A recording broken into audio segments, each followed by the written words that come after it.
Hello and welcome back to Storytime with Eric Zimmer. Last time we read Chapter 1 of The Mighty Dozen, where we got to know some of the characters, namely James, Carly, Frank, Gary, and Joey. Now the real story is about to happen. You ready? Alright, let's begin. Chapter 2, The Important Call.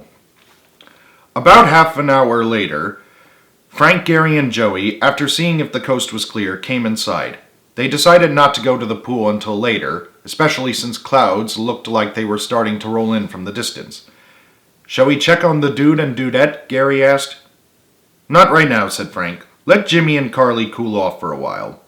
"Maybe they'll feel better if we get them lunch," suggested Joey. "Yeah," said Frank with a grin. "And we'll even pay for their food. Maybe then they'll stop arguing." "Good thinking, Joey." "Thank you," said Joey. "I think." They decided to watch TV for the time being and got drinks from the refrigerator before sitting down in the living room. They were watching for about 30 seconds or so when the phone rang. "Turn that down," said Frank to Gary, who had the remote. They heard the phone ring again, but it wasn't the regular landline. It was the emergency hotline. "The emergency hotline!" Gary cried. "James!" bellowed Joey. "Get the phone! It's the emergency hotline!"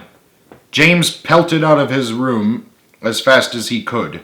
He tripped over a footstool, but quickly got back up. "If it's the mayor," said James as he approached the phone, "this had better be important." James picked up the phone, and Gary respectfully turned the volume all the way down. Meanwhile, Carly came out of her room wondering what the commotion was. "Hello? Detective James Reitherman speaking." "Oh, James, it's so great to hear your voice again." "Oh, Mayor Goodman, please call me Janet." "Guess who?" James muttered to the others. "The mayor," Frank muttered. Frank, Gary, Joey, and Carly all groaned disgustedly. Not that they hated the mayor. They didn't. But sometimes she called James and Carly in for the stupidest of reasons. Like last September, she asked them to redecorate her living room because there was no one else around to help her. "What did that have to do with our jobs?" James asked Carly in exasperation that night in the jacuzzi tub. This time, James was careful not to express his annoyance as he spoke to the mayor. "What's going on, Janet? Is there any trouble?" "As a matter of fact, there is." Janet Goodman, in case you're wondering, was the mayor of Reno. She was a middle-aged black woman who had an afro and a spotless blue business suit. At the moment, Goodman was in her office, seated at her desk while reading the morning newspaper as she spoke to James. "A glowing meteor crashed on the shore of Pyramid Lake. I'm calling you because I know you and Catherine Nordberg used to go to the summer camp nearby, and nobody knows where the meteor came from or the strange glowing radiation from it." "A glowing meteor?" James was stunned. "Have police sealed off the area?" "Yes, they have," replied Goodman. "They want your department to look into the investigation as soon as possible, especially before the meteor explodes or kills someone. Please help us. You're our only hope." "Hold on a second, Janet." James looked at the others. "Any of you know anything about some strange glowing meteor crashing on the shore of Pyramid Lake last night?" Frank held up the newspaper he was reading earlier, complete with the glowing meteor subheadline. James then turned the TV channel to the news and saw a news report being broadcasted about the meteor. James looked uneasy, but then, "James? James, are you still there?" "Huh?" James remembered as he picked up the phone. "Oh, yes, Mayor, we're on it. I'll try to get as much backup as I can. We'll go tomorrow night so we can have enough time to get enough backup and prepare a plan." "Oh, thank you, James." The mayor was overjoyed. "I knew I could count on you."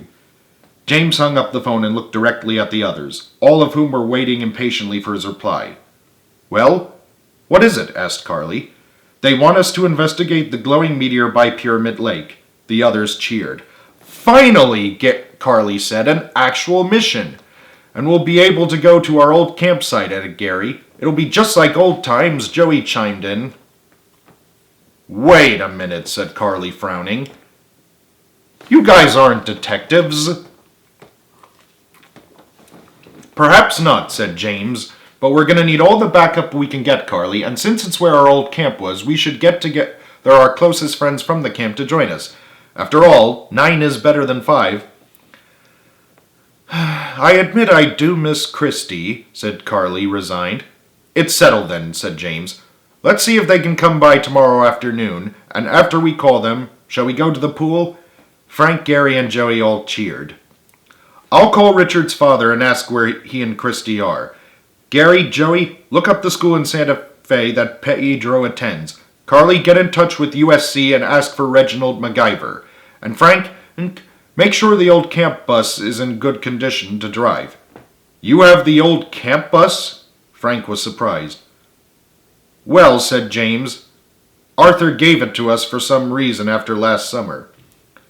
And he asked us if you ever wanted to fix it up, added Carly, since he knows you and your family love to fix cars and buses.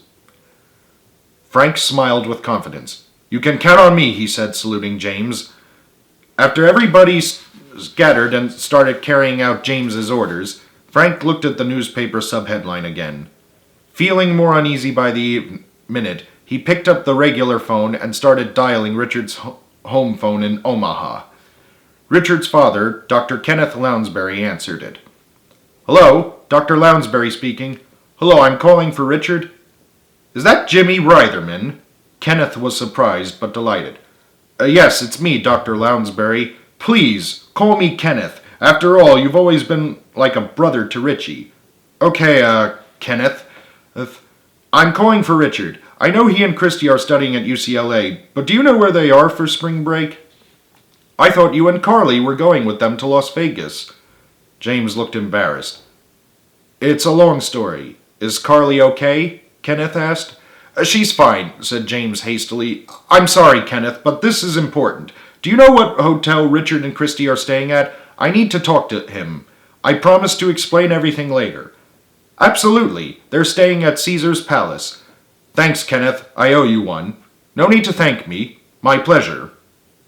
As soon as he hung up the phone, James grabbed a phone book in the kitchen and looked up the number for Caesar's Palace and began to dial.